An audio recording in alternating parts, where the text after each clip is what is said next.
ഇതിലിപ്പം നെവിനും ജിഷിനും മുൻഷിയും കൂടെ ഒരു അടി നടന്നതേ ഉള്ളൂ. കാരണം ആർക്ക് കണ്ടാലും വിഷമം വരുന്ന ഒരു സീനായിരുന്നു അത്.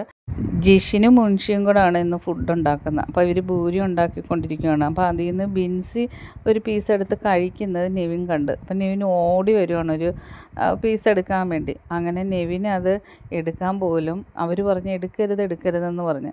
അപ്പം നെവിന് ഫുഡ് ഇടയ്ക്കിടയ്ക്ക് എടുത്ത് കഴിക്കുന്നതാണ്. നെവിൻ കുക്ക് ചെയ്യുമ്പോൾ എല്ലാവർക്കും കൊടുക്കുന്നതാണ് പിച്ചി. നെവിൻ അത് എടുത്ത് ഇവരുടെ വാക്ക് കേൾക്കാതെ. അപ്പോൾ അത് അവർ പിടിച്ച് വാങ്ങിച്ച് എടുത്തിങ്ങനെ കടിച്ചപ്പോൾ അവരത് പിടിച്ച് വാങ്ങിച്ചിട്ട് ഡസ്റ്റ്ബിന്നിലിട്ട്. അപ്പോൾ ആ പിടിച്ച് വാങ്ങുന്ന വഴി ചൂട് ചട്ടകം കൊണ്ട് കയ്യും പൊള്ളി.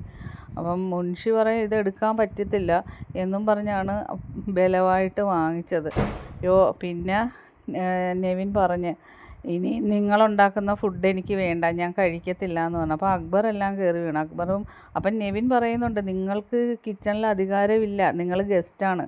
അപ്പോൾ ഞാൻ ഇടയ്ക്കിടയ്ക്ക് ഫുഡ് കഴിക്കുന്നതാണ്, ബിഗ് ബോസ് അല്ലെങ്കിൽ പറയട്ടെ ഞാൻ കഴിക്കണ്ടെന്ന്, ഞാൻ കഴിക്കുന്ന എനിക്ക് വിശന്നിട്ടാണെന്ന് പറഞ്ഞിട്ടും അവർ കേൾക്കുന്നില്ല. അങ്ങനെ അക്ബർ എല്ലാം കൂടെ വരുന്നുണ്ട്. അക്ബർ പറയുന്നുണ്ട് നിങ്ങൾ ഗസ്റ്റാണ്, നിങ്ങൾ ഗസ്റ്റിൻ്റെ പണി ചെയ്താൽ മതി, അവന് ഇടയ്ക്കിടയ്ക്ക് ഫുഡ് കഴിക്കുന്നതാണ്, അത് മേടിക്കാൻ നിങ്ങൾക്ക് തടയാൻ അധികാരമില്ല, അല്ലെങ്കിൽ ബിഗ് ബോസ് പറയട്ടെന്ന് പറഞ്ഞു. അപ്പോൾ ബിഗ് ബോസ് എടുത്ത് കാണിക്കുന്നുണ്ട് ആ ഒരു ഇത്, നെവിൻ എടുത്ത ആ ഒരു ഭൂരി വേസ്റ്റിൽ ഡസ്റ്റ്ബിന്നിൽ കിടക്കുന്നത് കാണിക്കുന്നുണ്ട്. നെവിൻ പറയുന്നുണ്ട് ഫുഡ് ഞാൻ ഉണ്ടാക്കി ഇനി കഴിച്ചോളാം, നിങ്ങളുടെ ഫുഡ് വേണ്ടാന്ന് പറയുന്നത്. പിന്നെ അക്ബർ വന്നിട്ട് ചൂടാവുന്നുണ്ട്, നിങ്ങൾക്ക് എന്താ അധികാരം, ഞങ്ങളാണ് ഇവിടുത്തെ, ഞങ്ങൾക്ക് അധികാരം, നിങ്ങൾ ഗസ്റ്റാണ്, ഗസ്റ്റ് പോലെ നിന്നാൽ മതി എന്നൊക്കെ പറഞ്ഞ് അക്ബർ, അപ്പാനി, ശരത്ത് എല്ലാം നെവിൻ്റെ സൈഡിൽ നിന്ന് സംസാരിക്കുന്നുണ്ട്.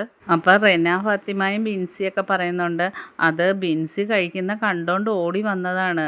റെന ഫാത്തിമ പറയണ ഇടയ്ക്കിടയ്ക്ക് ഇതുപോലെ കഴിക്കാറില്ലേ നെവിൻ ചേട്ടൻ, അങ്ങനെ വന്ന് കഴിച്ചതാണ്. ഇവിടെ കഴിക്കാൻ പറ്റത്തില്ലെന്ന് പറഞ്ഞാൽ പറ്റത്തില്ല എന്ന് പറയുന്നു. എന്നിട്ട് അവർ പറയണം ഇനിയിപ്പം ഇതും കൊണ്ട് വരും, ഭക്ഷണ സാധനമല്ലേ, ഒരുപാട് പേര് പട്ടിണി കിടക്കുമല്ലേ, വലിച്ചെറിയാൻ പാടുണ്ടോ എന്നൊക്കെ പറഞ്ഞ് ഓരോ തത്വവും പറഞ്ഞ് വരും എന്ന് മുൻഷി ജിഷിനോട് പറയുന്നു. അങ്ങനെ ഭയങ്കര അടിയായിരുന്നു.